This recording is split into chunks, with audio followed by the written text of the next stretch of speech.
18, 2018, figure4online.com/wrestlingobserver.com. So just to start off here, Vince Russo and Ferrara do not give notice until October 3rd. We've still got weeks left. I'm just hitting this wall. Actually, Nitro I thought was really good. That wasn't bad. The Raw show I thought started out really good and then was just a chore by the end. I watched Raw on Friday, so 4 days ago, 5 days ago, whatever that is. And I sat down here and I realized I remember almost nothing. I don't remember anything right now. I just shut the show off. I was going back over my notes. I see things like, this is pure chaos. I can't keep track of what's happening. Yeah. Too much going on. Yeah, last week I thought it was really funny. So I wrote down 8 things that happened in succession. Yes. I gave up this week. It's just a bunch of guys do a bunch of shit. A bunch of guys do a bunch of shit. A lot of walking around. A bunch of guys. Lots of walking around. A bunch of shit happens, I wrote. Yeah. None of it meant a thing. There was not a point to any of it. It was just, we gotta make sure that in a 2-hour show, we have 90 segments. Yes. So, if we only have 89, someone's gotta be walking. Now we hit our quota. Let's get this fucking Raw show over with. I cannot wait for this guy to leave. Because you know what? As has been mentioned many times, Vince was always in charge of his own stuff. Vince Russo was not in charge of Vince McMahon, Steve Austin, etc., etc. Yeah. So the opening segment on this show, we'll get into what happened on SmackDown in a second, but the opening segment on the show with Vince and Austin and Hunter and the build to Unforgiven, I thought, this is a great fucking segment. He's got to be gone. He's not gone. But the point is, the stuff that Vince is, hands-on with is actually really good. Mm-hmm. The Vince Russo bullshit is just can we just get done with it now? But that's 3/4 of the show. It is. But my point is, that would mean that in 3 weeks, when he's gone, this show is dramatically. We've been holding out hope for that. Easy for me to say. Now, the problem is, Nitro had been bad, but not terrible. Yes. And I was praying for somebody to come along to make it terrible so it'd at least be funny. Your best line was, Raw needs to get better and Nitro needs to get worse. Yeah. Because it's true. Well, it was true. Because then we got this week's Nitro, which actually was a pretty good show. Things considered, yeah. And that suggests to me that next week's going to be a pretty good show. And then the week after is going to be a pretty good show. And then he's going to show up and ruin everything. So now I'm a little depressed. But hey, let's just follow history. Okay. Watch it unfold. WWF Monday Night Raw number 330, September 20th, 1999. So on that newfangled SmackDown show, Triple H challenged Vince McMahon to a match, berated him, belittled him, finally put his world title on the line. And Vince accepted. Hunter beat his ass. It was about to pedigree him when Steve Austin arrived. A stunned Hunter put Vince on top, and Vince McMahon is your new World Heavyweight Champion. I realize that's the most important stuff, Vinny, but let's not bury the lead. In one segment, Vince McMahon, well, first off, Hunter grabs a chair. He tries to give his future father-in-law CTE. He hits him so fucking hard in the head with this chair. The stuff he did. Then he threatens, and I am not making this up, he threatens to fuck his future mother-in-law all night long. Wow. Both of those things happened in this segment. That is true. That's what happened. Yeah. That's exactly what happened. This is just creepy and weird. Could have been vice versa, then it'd be more creepy. I mean, now this guy's running NXT and beat up Linda and fuck Vince. All his NXT guys get called up and ruined, and then I look back in history and Hunter's trying to kill the guy. Yeah. It's just weird. So at this point, WWF World Heavyweight Champion Vince McMahon came out in his suit with the world title belt over his shirt and pants, but under his blazer so he could do the big reveal.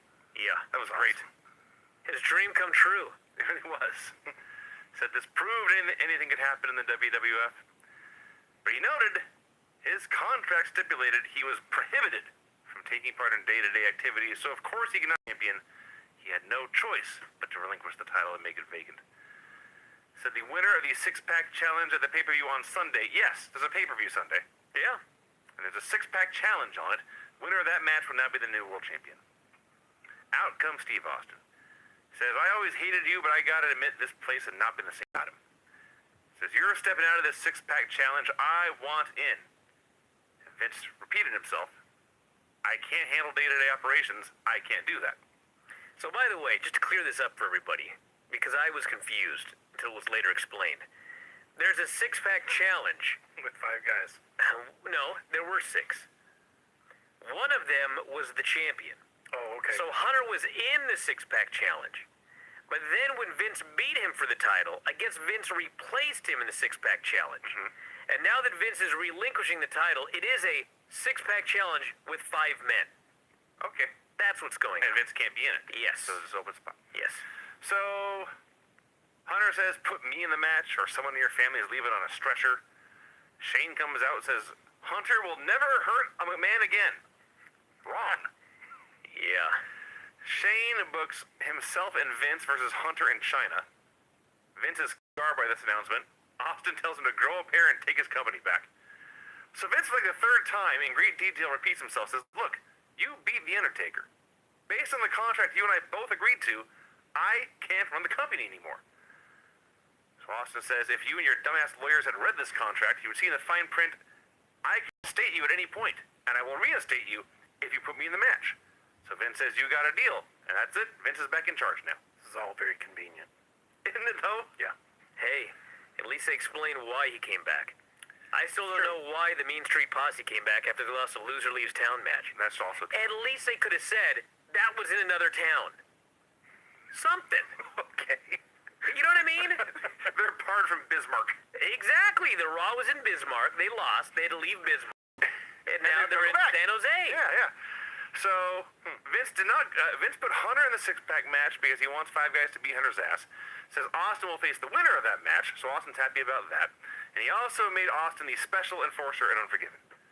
And you're right. This was a great segment. It was very good. Everyone was great. Everything made sense. Everything had a point. Logical. Everything tied together. Yes. Made sense of everything. I had to think a little bit, but that's okay.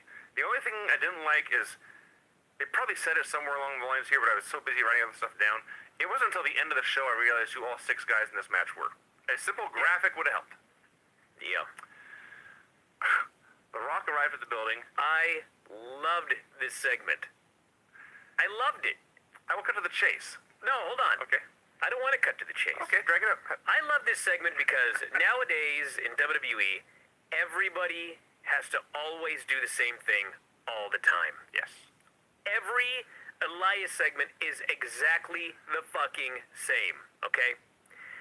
So The Rock shows up, and there's a little old lady, police officer. She surely carries a very large firearm, because she's smaller than those stuff. I'm guessing so, yeah. And it's her birthday today. Louise. And The Rock is trying... Everything that he does is a setup line for himself. Mm-hmm. But it's a little old lady, and it's her birthday. He has to behave. And so he is forcing himself to not bury her at every turn. He gives her $100, asks what her name is. He eventually Sings her a song. Yeah. And finally, he almost cracks. But at the end of the day, she leaves unscathed. And do you know what was even better than this? Rock wanted so badly. He wanted so badly to hit her with one of his lines. Mm-hmm. But cock-blocked, basically. It just didn't happen. So, Phrasing. he left this little segment here needing to get one of his lines out, if you know what I mean. There's another term I could use, but... Mm-hmm. So anyway, Please don't. the point of this, Vinny, It's a cute little... is that like an hour later in the show, Mhm. Michael Cole gets to bring her up, Right. and The Rock gets to go, what was her name again?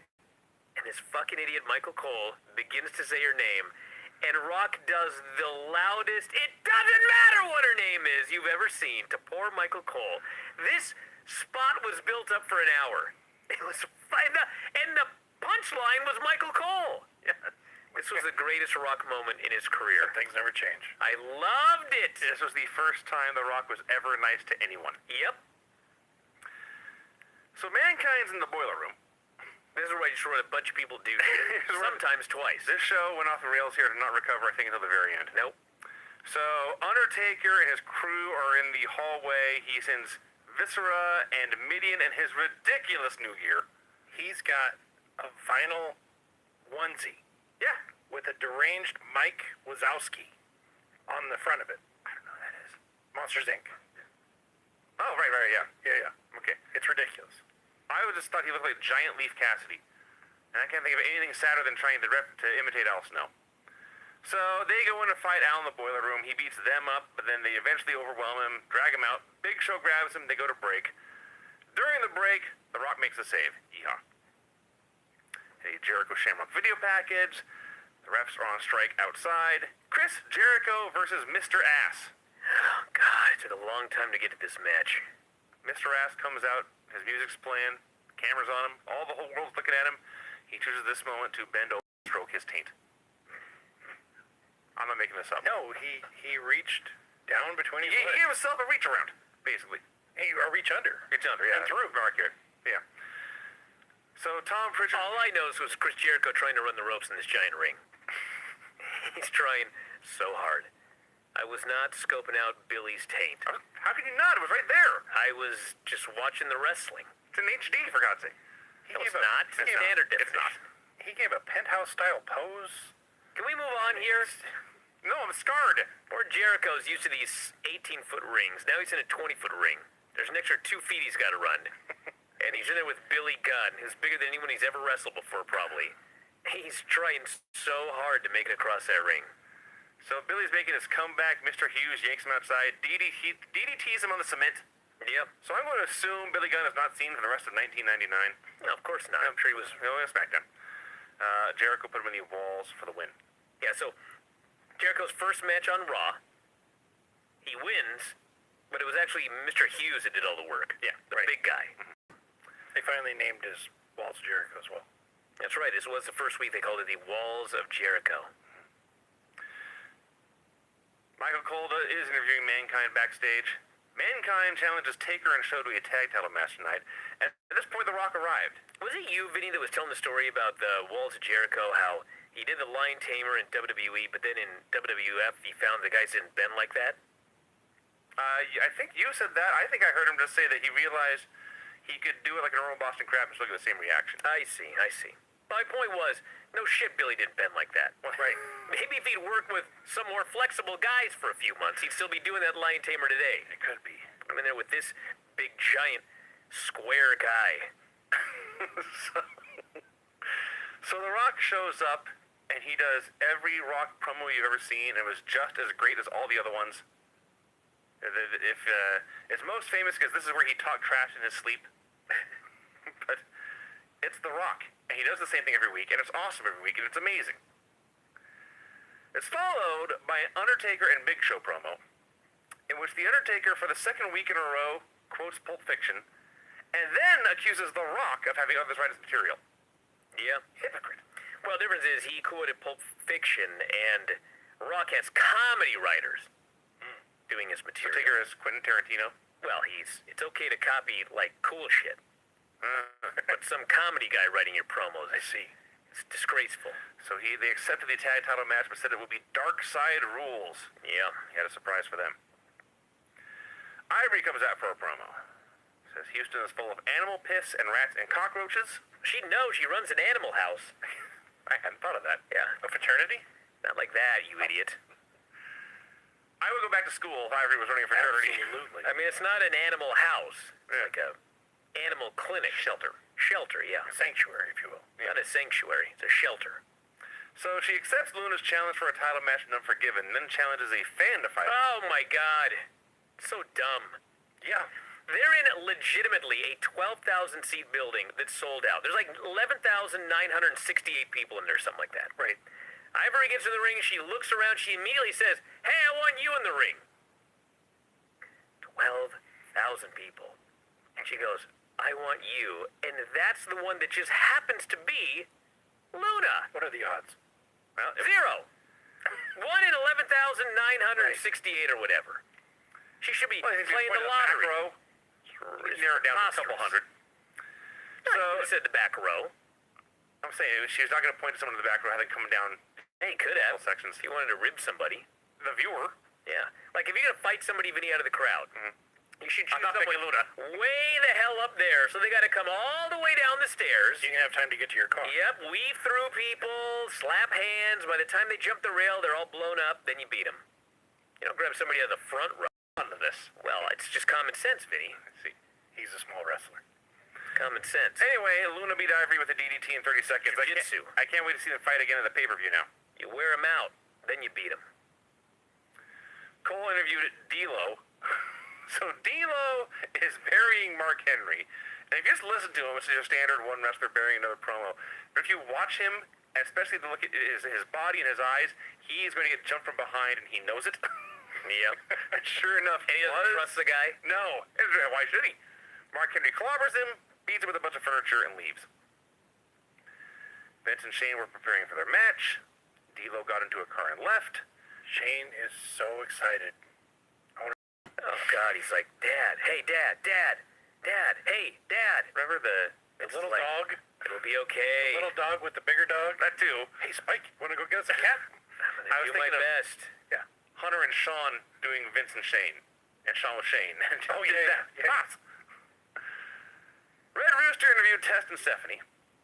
So Test said Jeff Jarrett has put his hands on Steph and challenged him to a street fight. Jarrett steps up, challenges them to a mixed tag. Instead, Steph accepts before Test can say Steph anything. is so excited to be in this match. This character sucks. She has no fear of getting in the ring with these guys. She's all excited. She sells nothing. Like, literally nothing has changed in 19 years. Yes. The Dudley Boys versus the New Brood, and the real stars of this entire episode of Raw, the Acolytes. No. The Acolytes come out to do commentary. Oh, I don't know. It's not in this match, but I will get to the star of the show here in a while. So, they're running down the Dudley Boys. The Dudley Boys, Devon did his promo, thou shalt not steal, that shall not kill, and thou shall not mess with the Dudley Boys, because now they're in WWF. So Bradshaw delivers the Acolytes' 3 commandments. Thou shalt not drink our beer. Yep. Thou shalt not mess with our rats. Yeah. And number 3, I guess Public Enemy didn't tell them, thou shalt not cut a promo on the Acolytes. He also called them the Dud Boys. Yeah. Star rating jokes in 1999. So I'm laughing my ass off at all this. As for the match, Stevie Richards is there. He is dressed like a Dudley for Christ knows what reason. That's why he was dressed like Christian last week. He's stealing everybody's I see. He's a cosplayer. Sure. In 1999. So Gangrel's beating his ass, and Jeff gets powerbombed on the floor. Matt gets pinned with a 3D. The Acolytes brawl with the Dudleys. Gangrel brawls with the Hardys. Stevie's there. What the fuck? Bullshit. Yeah. There's a lot going on in this match. Jeff Jarrett put Janet, the makeup girl, in a figure 4. I mean, did you even tell anybody who won? I think I did. All right, well, Bubba killed Jeff with a powerbomb outside. Dudley's hit Matt with a 3D. Right. Then we had a brawl. Then Farouk tried to kill Stevie with a Dominator, which may have just been Stevie's fault for all I know. Because I've seen Farouk hit the Dominator just fine many times, and it was out of control. He hits one at some point in this year on Joey Abs, where Abs landed on his face, and we watched it in slow-mo over and over again. I hope it's on Raw. It's probably one of the other shows. There's so much stuff that was actually on SmackDown. Yeah. I've been waiting for Vince to win that title, and then he wins it on SmackDown. Yes. And then they show like a minute of clips from SmackDown every week, so we are all missing 2 hours worth of stuff. Yes. And think about how much shit they put on these shows. So after the break, they replay Jarrett putting Janet, the makeup girl, in a figure 4. Excuse me, did you say Jeff put the makeup lady in the figure 4? I did. Okay, so what you're telling me is that they were backstage, and Deborah's having her makeup done. Right. And Jeff says, we got to get to the ring. And she's dilly-dallying. Right. And Janet, the makeup lady, tells him to chill out, and so he attacks Janet, the makeup lady. Yeah. He throws her to the ground. Right. And he puts her in a figure 4 leg lock, attempting to break her leg. A debilitating swing move. Okay, just checking. Yes. By the way, that's slowing them down even more. Counterproductive, Jeff. Absolutely. Yeah. This is the real problem. I mean, Deborah was blowing off that their match was up next. She wasn't going to wrestle anyway. Not that she should be beaten. They had Pointing out. a recap of all the women Jarrett had attacked, including Cindy Margolis, who had forgotten was a thing. I didn't. We had Jeff Jarrett and Deborah versus Test and Stephanie McMahon. Stephanie looks 12 years old. I mean, they're clearly dressing her up to look like that, but dude. So Jeff tries to tag out, but now Deborah pulls away. So Test leaves him out with a meltdown and a top rope elbow and tags in Steph so she can get the pin. Yeah, by the way, that's the match. Yeah. Tess went in there, he beat up Jeff Jarrett for a little bit, and then he hit a flying elbow, and Stephanie pinned Jeff Jarrett. Mm-hmm. Do you realize that Sunday is Jeff Jarrett versus China for the Intercontinental title? Yes. Who the fuck could possibly care after this match? Well, he's going to be gone after that. Who could possibly care? Of course, he shows up After at that. WCW. I don't know. He doesn't leave till November. Sure about It was after Survivor Series. Okay. Jarrett? Yeah. Almost positive. They might do a rematch. But the point of this is, like, why would you do this finish right before China's going to pin a man to win the title? This is Because ridiculous. making your daughter look like a star is more important than making money, as you've seen over the past 2 decades. So Jarrett, by the way, Deborah walks out on Jeff in the match, but doesn't leave. She hangs out, so Jarrett puts her dumb ass in the figure 4. Well, she was hanging out. Got like 9 clips of people walking places. Yeah, they were walking all over the place. It'd be easier if they just had like treadmills and everyone just got on them. Sure. Taker had a secret meeting with Kane, which we could see, so I guess it wasn't that secret. Oh, goddamn, it was Unforgiven. I thought he stayed through Survivor Series, but it was actually Unforgiven, and then he leaves. So yeah, that was it. And goes to WCW. Yeah, they beat him on the way out again. Because when you look on the network, it has the, December, November at the top. Jeff Jarrett's like on one of the pictures. Rock and Mankind versus Taker and Big Show in a Dark Side Rules match. I apologize. Let me repeat this. So, it's only September 18th. So, he stays through No Mercy. Okay, So, he's actually here for 4 more weeks. got it. Yeah. That's right, because his last match is the Good Housekeeping match. Yes. Okay. Yes. Oh my god, I remember that. But against China, though, right? Yeah, pretty sure it's against China again. Okay. So, let's see. The Dark Side Rules match, it turns out, no one knew what this match was, but the good guys accepted it and all that. Anyone Taker wants to wrestle in the match can wrestle in the match. So it ends up being Big Show, Viscera, and Mideon in his ridiculous new gear. Alright, so this, Vinny, the star of the show is The Undertaker. Doing commentary. I've said this before, I stand by it. I want this guy doing commentary on Raw and SmackDown. Because you know what?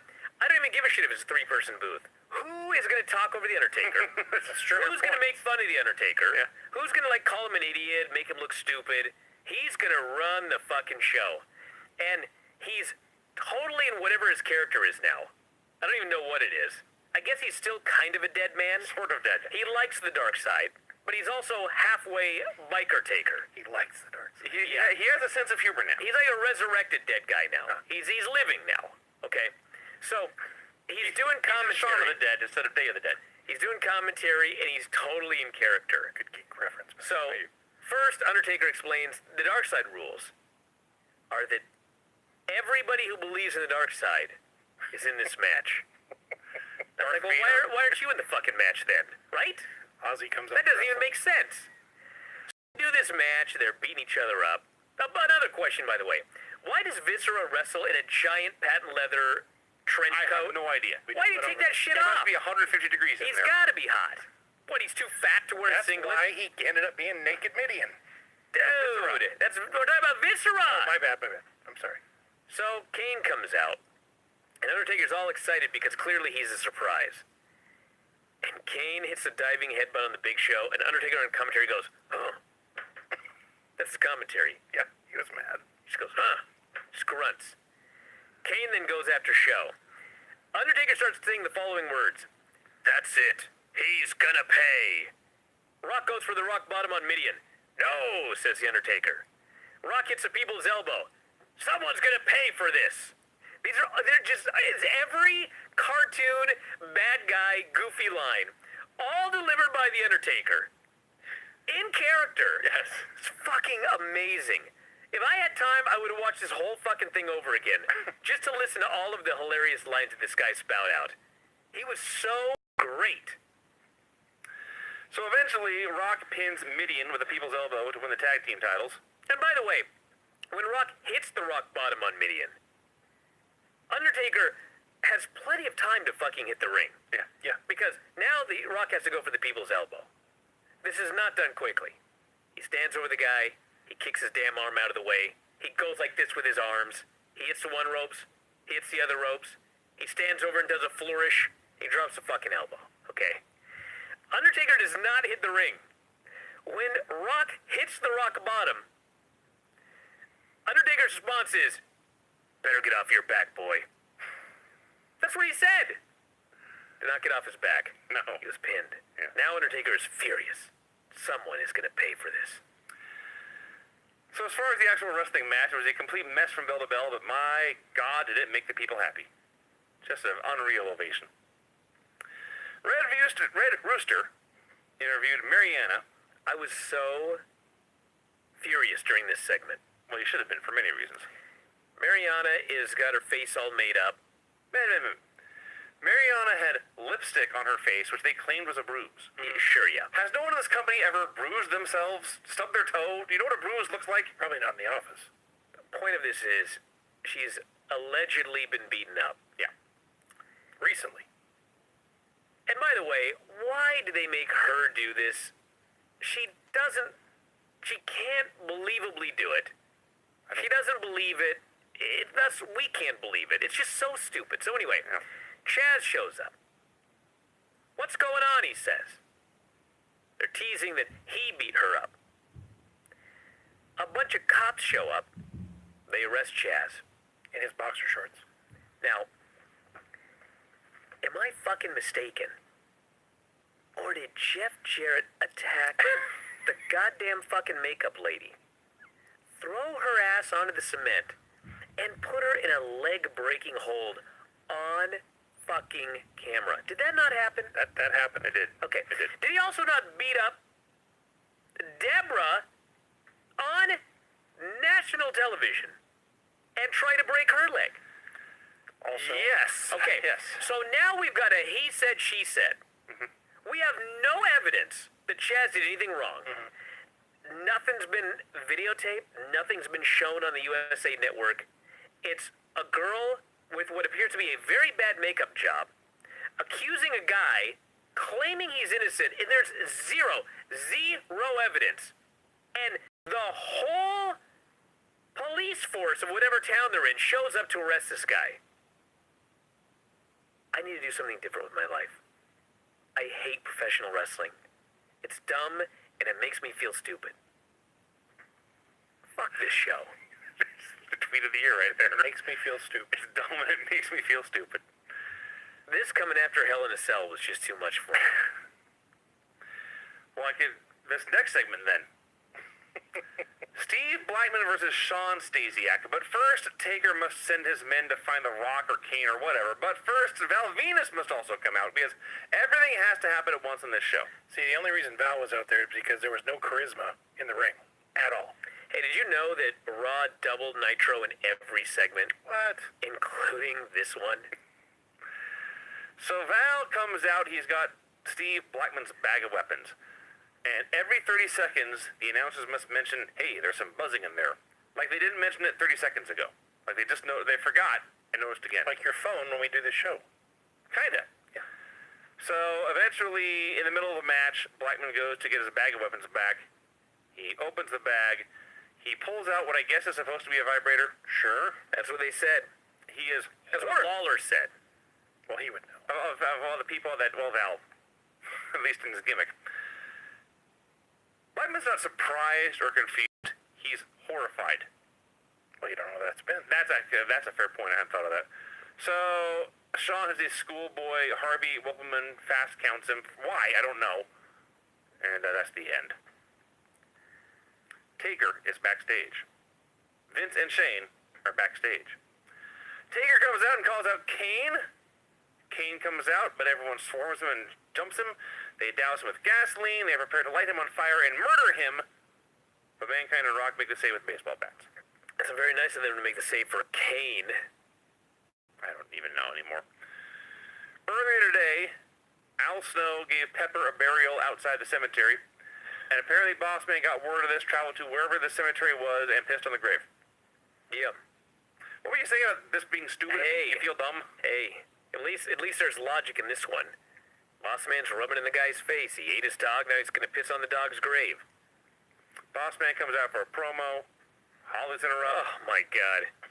Holly makes another dick joke. Yeah. But at least he did not threaten to fuck someone in his own family, so that's a positive here. Said he had seen Boss Man's tiny dick backstage. So the two Boss Man versus Hardcore What a Holly. creep. Meat gazer. I believe I once heard Honky Tonk Man use the phrase pecker checker. I've heard that recently as well. Yeah. So Boss Man and Holly are doing this nothing happened in this match and this nothing happened in the show, and then Bob takes a pitcher of Kool-Aid and breaks it over the big Boss Man's face. Yeah, not his head. Face. His eyeballs all cut open. Swollen shut bleeding into all this. everywhere. What the fuck? I have no idea how Boss Man survived. He hit the Boss Man slam. At this point, Al Snow is in the video showing dogs attack a dummy. Not himself, another dummy. Right. Boss Man handcuffs Bob to the rope. Look at this is all happening. Boss Man, after having a pitcher smash in his face and watching a video of dogs attack a dummy, handcuffs Bob Holly to the ropes. At this point, Crash hits Boss Man with a wrench and Bob pins him. Yeah. Well, he's handcuffed, by the way. There's a documentary that's online of the in a cell 20 years ago. Got commentary from Mick Foley, got out-of-character comments from The Undertaker, what he was thinking during the match. And you just watch it, and you watch this fucking show with the glass. It just hammers home they did not give a flying fuck about anybody. No. And Dave and I are just talking last night about the concussion lawsuits that all got dismissed against WWE. And it's like, I know they were all dismissed, but like, how the fuck can you shit on the WWE network? That's a good question. It's the balls of these people. You watch that Hell in a Cell, and Mankind goddamn near dying twice. They just, they trot him back out there. Goes back up, gets almost killed again. Just trot him back out there. Just keep working, dude. He wanted to work, they let him work. Guy could have died twice. They're talking. Here's something that I never even realized before about that match. So as everybody should be aware by now, the top of the Hell in a Cell was gimmicked. So the idea was, when Mankind got choke slammed on top of the cell, the second time, it was supposed to bow down and slowly break, and he would tumble down into the ring. Mm-hmm. He was not supposed to go through it like butter. So, two things I'd never really thought about before. The first, Undertaker mentioned, he goes, I was standing on another panel. Yeah. So, if I'd been standing on the same panel, Oh, yeah. we both would have gone through. He not only would have fallen down and probably killed himself, but I would have fallen on top of him. Yes. That's number one. And probably broken both of his legs. Number two, which I never even noticed before, but so Mankind gets thrown off the fucking cell, and he crashes and burns, and his shoulders all fucked up, and he just fell 18 feet or whatever the actual height was on the cement. He went right through the table of the cement. They start stretching him, but he can't remember anything.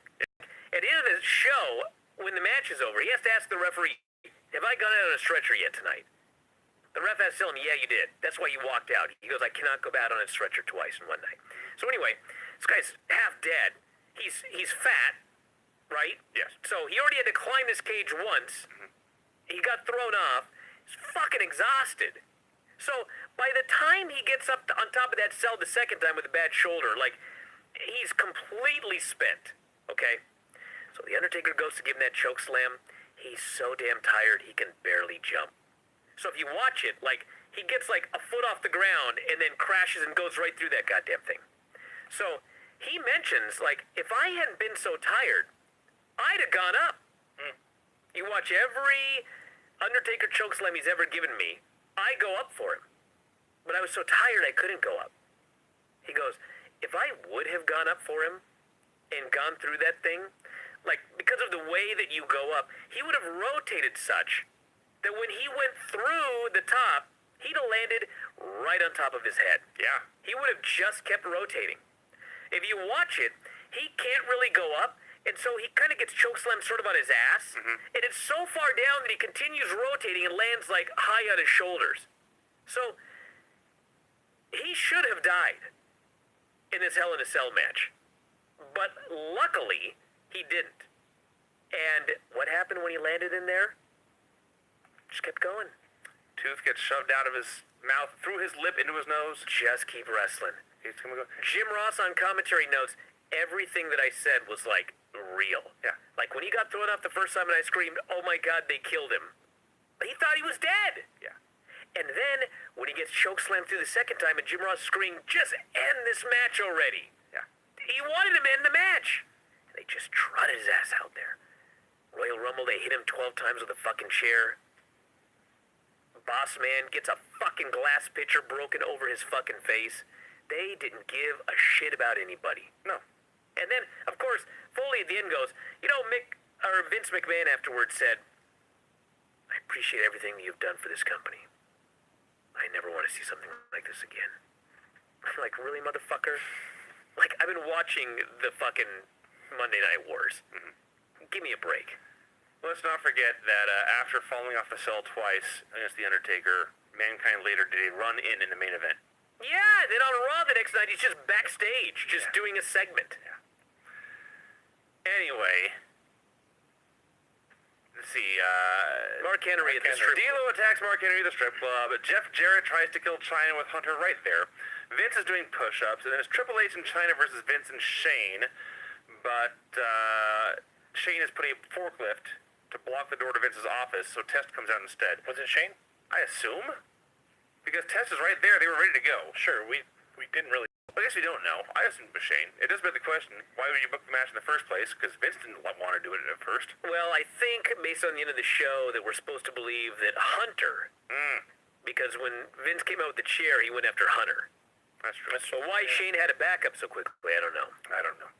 So the match was Triple H, China, Test, and Shane. One good wrestler, good attraction, one big green guy, and the promoter's son. And boy, was he ever Shane McMahon. He sure was. Dude, what a backyarder. So just jumping and falling and doing flips and looking sloppy and almost killing people. Jarrett runs out and attacks Test. China attacks him. They brawl to the back. Now Hunter's alone. And I thought, they've got their out. No, Hunter destroys Shane. He destroys Test. Destroys the referee as well. He beats up 3 men. Pedigrees Shane onto his face. And at some point in here, the bell rang. I guess Hunter was DQ'd, but at least it was a finish. Yeah, Lawler says, and I quote, "Huh? What?" That's his response to the bell being rang. So Vince finally appears. I mean, the guy attacked the goddamn referee. I don't know why Lawler was shocked. Vince appears, levels Hunter with a chair, and that's the go-home segment for the six-pack challenge. Yeah, this show went off a cliff. After The the very literal first segment. definition of off a cliff. All right, are you ready? I am prepared. Okay, which one do we usually use? This one? The finishes on this show were submission after interference, pin in 30 seconds, clean pin in a mess of a tag match, clean pin in a minute in a mixed tag match, pin for the tag titles in a handicap match without one of the champions but with 2 other dudes and also interference from a 6th person, pin after vibration, pin in a hardcore match after pitchers and chairs and distraction and handcuffs and a wrench, DQ in the main event. Excellent report, Vince. Let's do a better show. Better than Raw? Yes. Or better than our own show? Well, we've been trying that for a while. Monday Nitro, I neglected to write down the episode number. September 20th. Do either of you have the episode? I do not have the episode number. I want to say it was 205. I don't think it was 205. Was it live? Yeah, it was actually. Oh. Had a replay of the Sting video, the same one from last week, but still awesome. What was once colorful and vibrant is now cold, calculating, and dark. Juventud Guerrera and Psychosis. Hey, I want to mention first, we had a recap of everything that happened last week. Yep. And it was actually really good. We kept people up Like, to do date. you remember anything that happened last week? Of course not. No, but when the show opened, they reminded me of everything that happened last week, and I was like, that's right, I remember that. Yes. Good work. Yeah, thumbs up for Nitro. I mean, it's a television show. It's episodic. Yeah, They sent, Show us what happened in the last goddamn episode. they sent Bischoff home, and now things make sense. right. Juventud Guerrera and Psychosis versus Rey Mysterio and Kidman. Do you notice, by the way, that the last 2 weeks of shows since I got rid of Eric Bischoff have opened with a hot match and not 2 random nobody geeks out there boring the shit out of the audience? Yes. Yeah, it's like you want a really hot match to start a wrestling show. It's crazy. So I know I've been watching Ray for like 6 months now without his mask, but it suddenly just occurred to me how weird it is. I'm watching him without his mask here, and he's maxed again now in 2018. I do. Are there any other luchadors who've done this, who unmasked and just put the mask back on? I'm sure it's happened, but it's. I know guys put on different masks. When I went to All In, the show was over. We went backstage, and there's Rey Mysterio without his mask on. I was like, I could surreptitiously take a photograph of this. Then I realized, oh, everyone knows. This is not a secret. No. So the match was a parade of big moves. They all looked cool, and the crowd loved everything they did. Kidman goes up top. Hoovy shoves him off. Psychosis is a dropkick for the win. There was a point here where Psychosis picked up Rey Mysterio Jr. for a powerbomb, while Juventud was coming off the top rope with a leg drop. He was so high in the air when they dropped him. It was awesome. So Kidman goes after Psychosis' mask. Who should make the save but Chavo? So Chavo's there. The filthy animals are all out there, but Chavo blows them off. He leaves with Hoovy and Psychosis. Psychosis cuts a promo in Spanish, and then Chavo says, I will translate. I speak Spanish. Kidman, my friend Psychosis just challenged you to a mask versus hair match. And Psychosis says, what? So they didn't really explain this, but this is what I got out of it.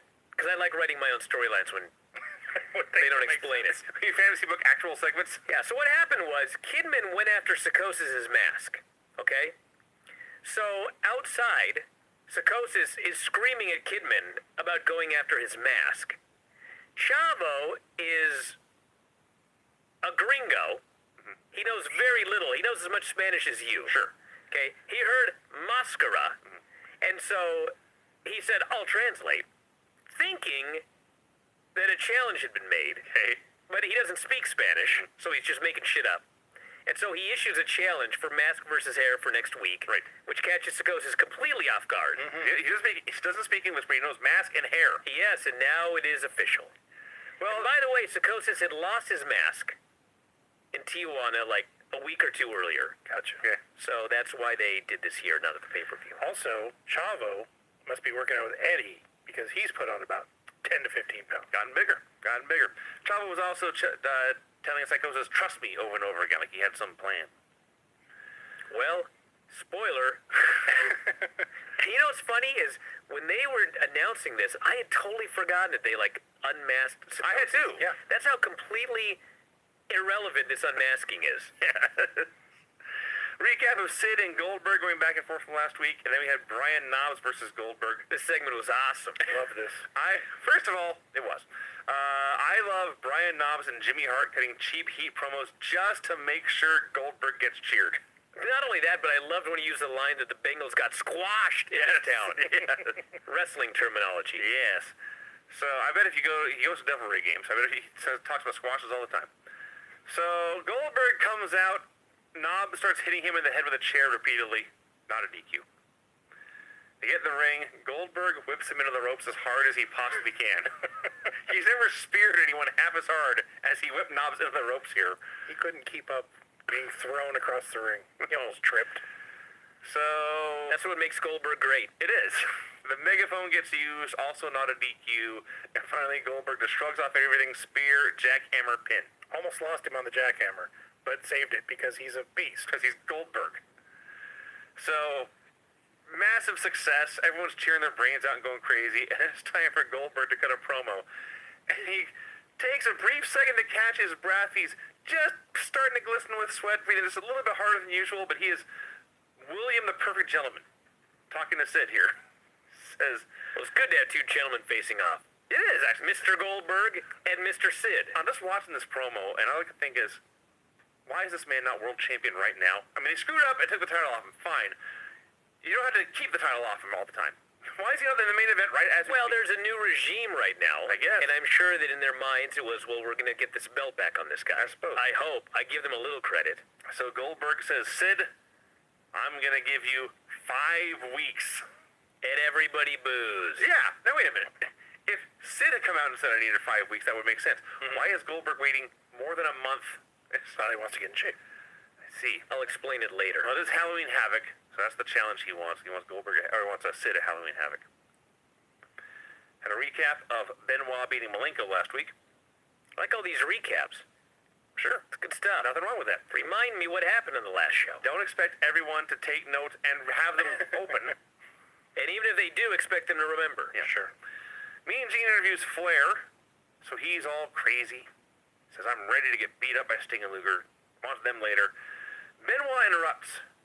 He says he wants Sting first. Well, he's got a match. He has a contract because he beat Malenko last week. He gets a world title match.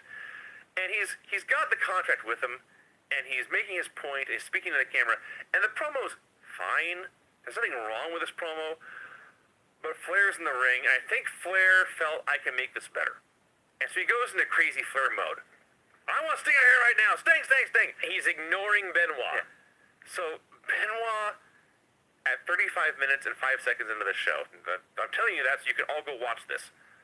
Benoit calls Flair's name, and the hard camera's on Flair. And he does the best cartoon double take whip around to look at Benoit the ramp. Yes. It's awesome. I watched it like 5 times. So Benoit repeats himself, basically. He says this whole promo over again. He wants a title match tonight, and Flair says, I'm going to go find Sting. The Nitro Girls auditions. Oh, God. Keisha Simpson and Robbie Spencer. Death TV, move on. I'm into that whole performing thing, one of them said. Yeah. My note from here is, they're talking about how hot these girls are, and the video ends, and there's this random shot of the crowd, and there's a sign, I forget what the sign said, but the girl in front of the sign is hotter than either of the Nitro Girls. Hey, all I know is there's no Ricky Rackman after last week when he screamed, Huh. No ugly chicks! No ugly girls! I got rid of him.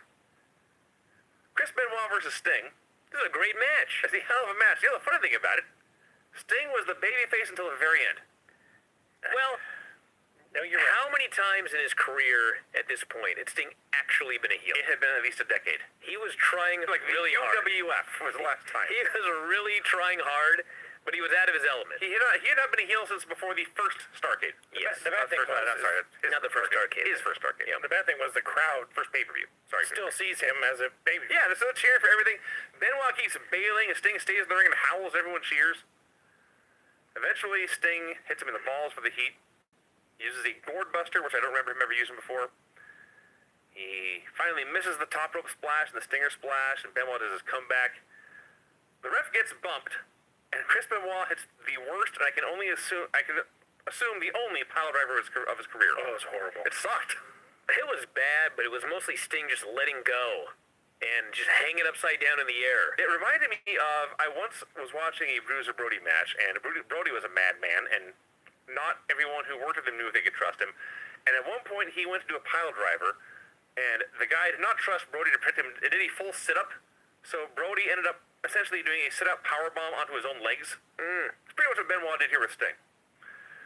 So, no ref, and then Lex hits Benoit with a baseball bat. Well, first, Benoit did hit a German and had the usual pinfall over Sting. Yes. He had him beaten.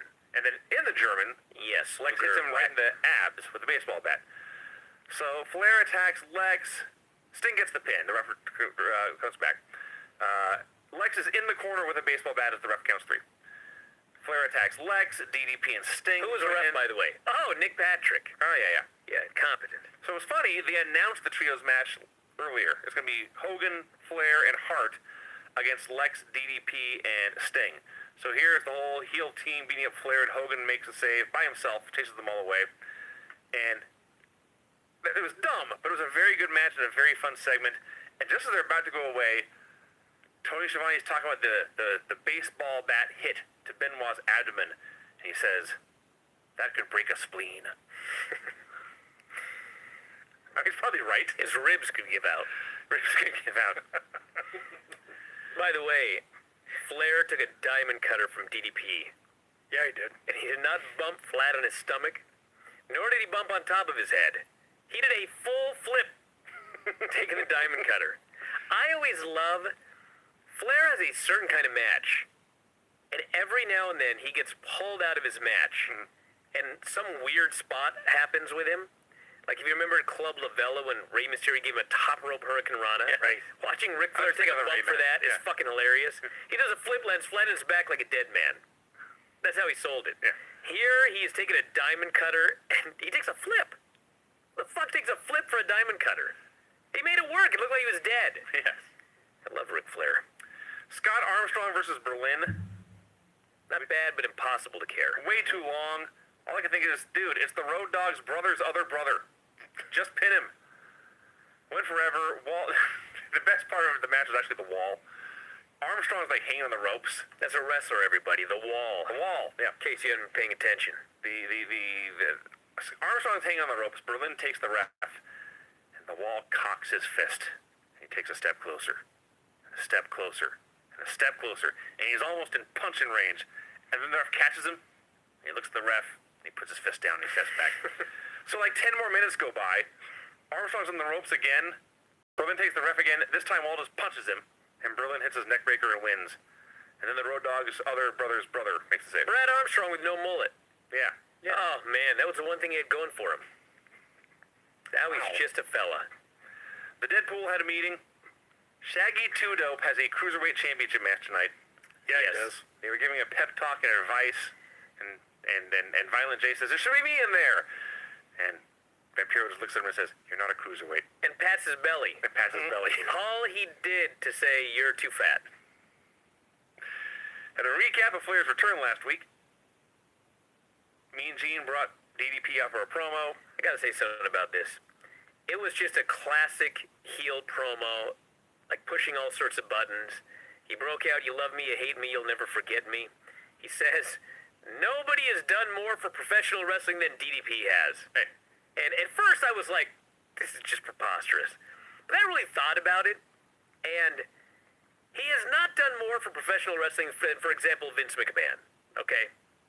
But if you look at all of the lives in this business that he actually has had a positive influence on through his yoga, he actually has done more for pro wrestling than like 95% of people. He's done more for pro wrestlers.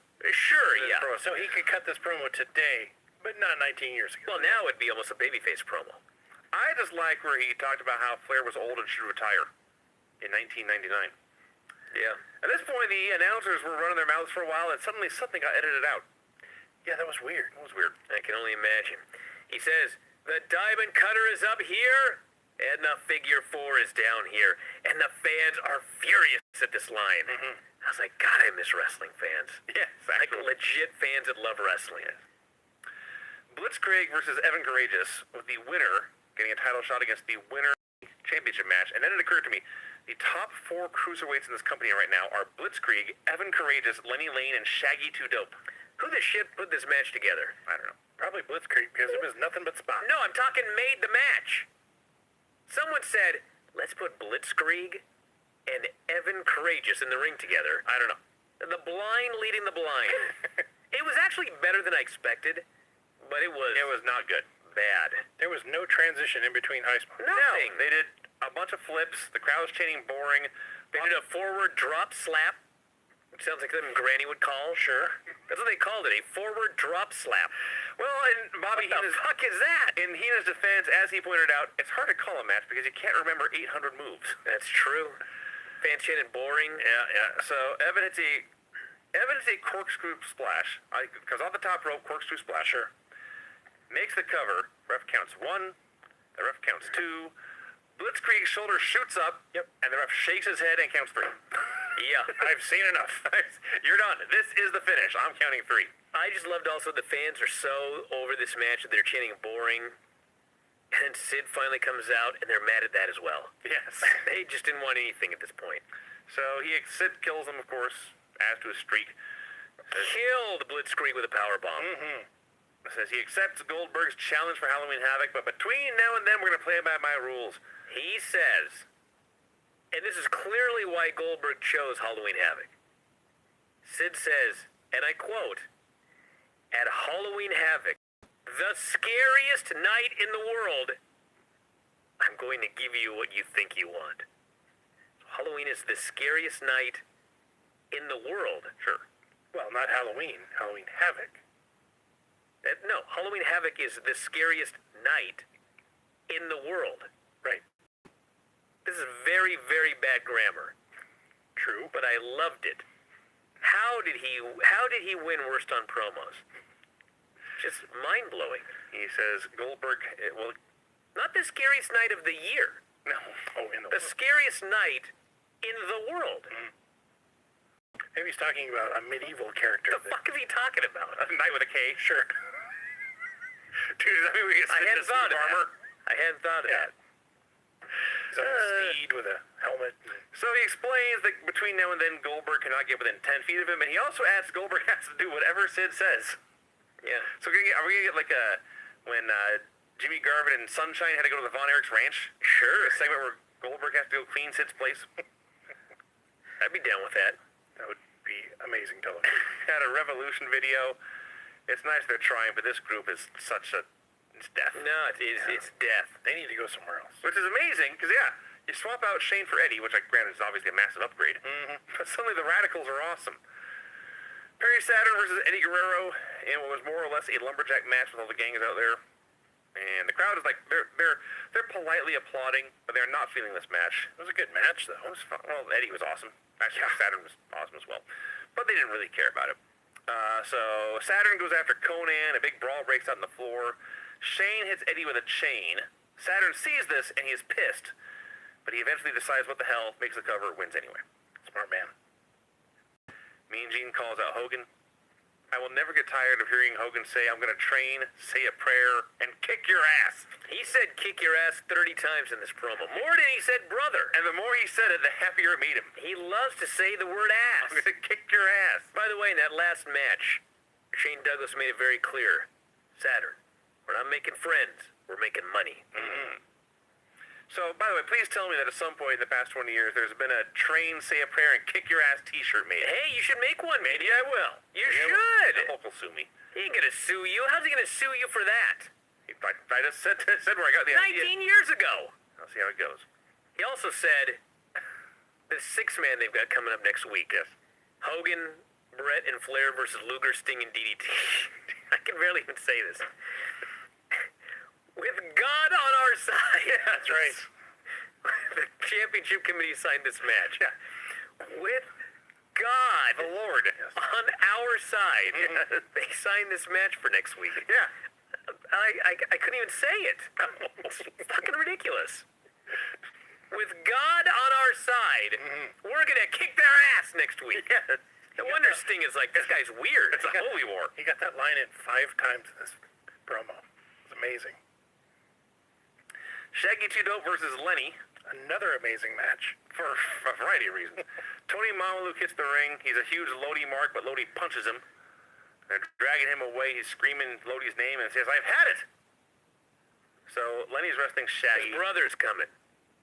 Who's his brother? I don't know, I forget, but that's what he said. Big Mama Luke? Probably. Oh, it's Vito? Yeah, it's Big Vito. Probably Vito. Yeah. So Lenny does a gut-wrench powerbomb, almost drops him on his head. But he didn't. Managed to, he's alive. It was, I know you used the line blind leading the blind earlier, but Lenny was trying so hard. Shaggy was clueless, and Lenny was trying so hard to get him through this match. I've said this many times, like, Violent J was much better than Shaggy. Yes. But Shaggy made it through this match. He was all right. When it came time to do stuff, he always did it right. Yeah, this was way better than that Evan Courageous match with Blitzkrieg. Yes. He was on the verge of falling on his head at least. But he a never half did. But he never did. Understood. But And- I shrieked a dozen times. And in between falling on his head, you could hear them having long conversations where they just stood there and talked to each other for a while. So, Lodi interfered. It was not a DQ. He jumps in the apron. Shaggy bonks into him, hits his head on the belt, then he hits a schoolboy for the win. Another Nitro Girls video. So me and Gene interviews Rick Steiner. And I'm watching this, and I think to myself, when the hell does Scott come back? I literally, it was the exact same thing. Rick's in the ring. I thought that exact thing. Where's Scott? Like, I know he has a back injury. Yeah. But, like, when does he return? Yeah. Fucking here he comes. Rick says, here's Scott! Rick must have heard me 19 years ago. Scott comes out, shows off his arms, talks about sports records, says he's chasing Wilt Chamberlain's record. It's so amazing. He is cutting a promo talking about wanting to break the fucking record. and he's issuing Not the fucking an record. invite. The record for fucking. Yes, the invite. Any woman, he says, who wants to help, meet me in the back. The women are screaming. Yes. They were so into this. It was bizarre. So he says he wants to break Wilt Chamberlain's record, laying with 20,000 women. Says, I'm on pace to break it sometime in January. So as he's now taking the mic, he's all swole, he's got sunglasses on, he's cutting his promo, and Gene behind him is just doing the pinching the temple in his nose, and just baseballing. Scott invited women backstage to, quote, push the pink pony. That's what he said. So after, his first priority, of course, was lining up all the hooches he can. That's his words. Right? Yes. Then he moves on to Hulk Hogan. But they cheered. They screamed. Yes, some of these women wanted to be hooches. Steiner says, when I left, I was the leader of the NWO. I'm back now. There is no NWO. I see Hogan getting cheered. It makes me puke. I promise the Hulk Hogan is going to kiss my ass. A lot of ass. Did you mention Scott Steiner's shirt? No, but I should. It was a vest, basically. Yeah. And it had like little grappling hooks I think it was a nursing vest. from one side to the other. It had a weird, almost medieval theme to it. Sure. They were not snaps. Like, It was a He got his chainmail thing coming. that's true. He has this big collar. Maybe he's the knight. Aha. He'd have been a great night. Yeah. That's what Sid's scared of. Kane, I'd be scared of Scott Steiner. Scariest knight in the world. He's old. I'd still be scared of him. Canyon versus Booker T. Here's everything I wrote. Canyon does moves, comeback missile dropkick win, definition of average. He didn't write one word about his horrible haircut. Canyon? Oh, God, it was atrocious. Mullet with bangs? And that's from me, okay? Flair versus DDP. I do have one other thing to say about that match, actually. You could barely hear it. But Booker hits the missile drop kick, makes cover, says, thank you, baby. Yeah. Got the pin. That's the way things used to be. That's right. You beat a guy, you thanked him for putting you over. Buddy once thanked me for pinning him. I don't know what to do. It was the finish, so I covered him, and he says, thanks, guys. Yeah. You're welcome. It was more of a thank you for not hurting me. That may have been it. Yeah. Thank you for not killing me, and thank God it's over. Yeah, that also works. Flair versus DDP. 5 minutes. Sting interfered. We got put into figure 4, and Lex used the bat for the DQ. It was all right, actually. It was fine, but I mean, They had very little time. it was a 5-minute brawl. So they with a brawled DQ like finish. at the entrances. They fought all over the place. They got in the ring. There was a little bit of heat. Figure 4, which is down here. Diamond Cutter's up here. Oh, yeah. Just making sure you're all paying attention.